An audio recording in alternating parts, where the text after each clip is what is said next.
నా టీనేజ్లో. అంటే ఒక మంచి వ్యక్తిత్వం తయారు చేసుకోవాలి అన్న ఆలోచన బలంగా కలుగుతున్న రోజుల్లో. బట్ మంచి వ్యక్తిత్వం అంటే ఏంటో తెలియదు. Should I be hot, should I be cool అన్న కన్ఫ్యూజన్. సో ఆ సమయంలో ఒక పాట వచ్చి నాకు దిశానిర్దేశం చేసింది. బేసిక్గా చెప్పింది బీ హాట్ అని, నువ్వు తలెగరై ఛాతీ విరుచుకో ముందుకు వెళ్ళిపో అని. బట్ అంటే అందుకే అట్రాక్ట్ చేసిందేమో కూడా. సో ఆ పాట నా వ్యక్తిత్వంలో ఎంతగా వచ్చి చేరిందో తెలియదు, కానీ ఇప్పటికీ అంటే దాదాపు 3 పుష్కరాల సమయం తర్వాత కూడా వెనెవర్ ఐ ఫీల్ లో ఆ పాటను ఒకసారి రిఫర్ చేసుకొని నా కోర్స్ కరెక్షన్ చేసుకొని ముందుకు వెళ్ళటం అలవాటైంది. I call it my attitude anthem. అది మహర్షి సినిమా కోసము సీతారామ శాస్త్రి గారు రాసిన పాట.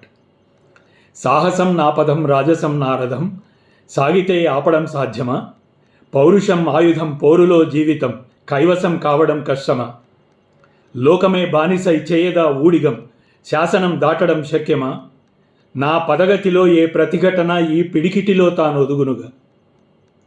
4 మాటల్లో క్యారెక్టర్ ఆత్మను ఆవిష్కరించాడు ఆయన. ఇప్పుడు మనం యాటిట్యూడ్ అమ్మమ్మగుడు అని చెప్పుకునే అర్జున్ రెడ్డికి అమ్మమ్మగుడు లాంటి క్యారెక్టర్ అది.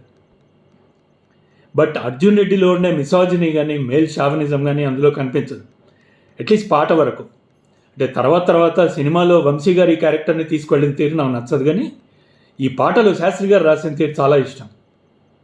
నిశ్చలం నిశ్చయం నిర్భయం నా హయం, అంతే. కానిదేముంది నే కోరుకుంటే పూని సాధించుకోనా, లాభమేముంది కలకాలం ఉంటే కామితం తీరకుండా, తప్పని ఒప్పని తర్కమే చెయ్యను, కష్టమో నష్టమో లెక్కలే వెయ్యను, ఊరుకుంటే కాలమంతా జారిపోదా ఊహ వెంట. అద్భుతం కదా. ఊరుకుంటే కాలమంతా జారిపోదా ఊహ వెంట, నే మనసు పడితే ఏ కలలనైనా ఈ చిటిక కొడుతూనే పిలువన. కలల్ని పిలుచుకోగలిగిన వాడు, ఇన్వైట్ చేయగలిగిన వాడు, సెలబ్రేట్ చేయగలిగిన వాడు, కంట్రోల్ చేయగలిగిన వాడు, వీడు కదా మనిషి అంటే.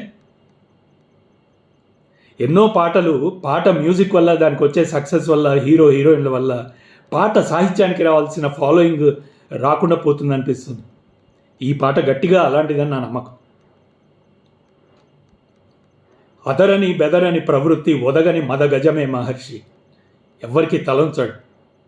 వేడితే లేడి ఒడి చేరుతుందా, వేట సాగాలి కాదా, ఓడితే జాలి చూపేన కాలం కాల రాసేసి పోదా, అంతము సొంతము పంతమే వీడను, మందలో పందలా ఉండనే ఉండను. నాకు చాలా ఫెయిల్యూర్స్ వచ్చాయి, కానీ ఎప్పుడు నా పంతం వదలలేదు, నా ప్రయత్నాలు మానలేదు. ఎప్పటికప్పుడు ప్యాడప్ అయిపోయి బ్యాటింగ్కి రెడీ అయిపోయాను. యుద్ధం మొదలు పెడుతూనే ఉన్నాను. భీరు వల్లే పారిపోను, రేయి ఒళ్ళో దూరిపోను. ఫీల్డ్ వదిలి పారిపోలేదు, చీకట్లోకి దూరిపోలేదు, వెలుగులోనే ఉన్నాను. నే మొదలు పెడితే ఏ సమరమైనా నాకెదురు పడునా ఏ అపజయం. యుద్ధం మొదలు పెడుతూనే ఉన్నాను, ట్రై చేస్తూనే ఉన్నాను. Until I succeed I will be doing that. అది నా యాటిట్యూడ్.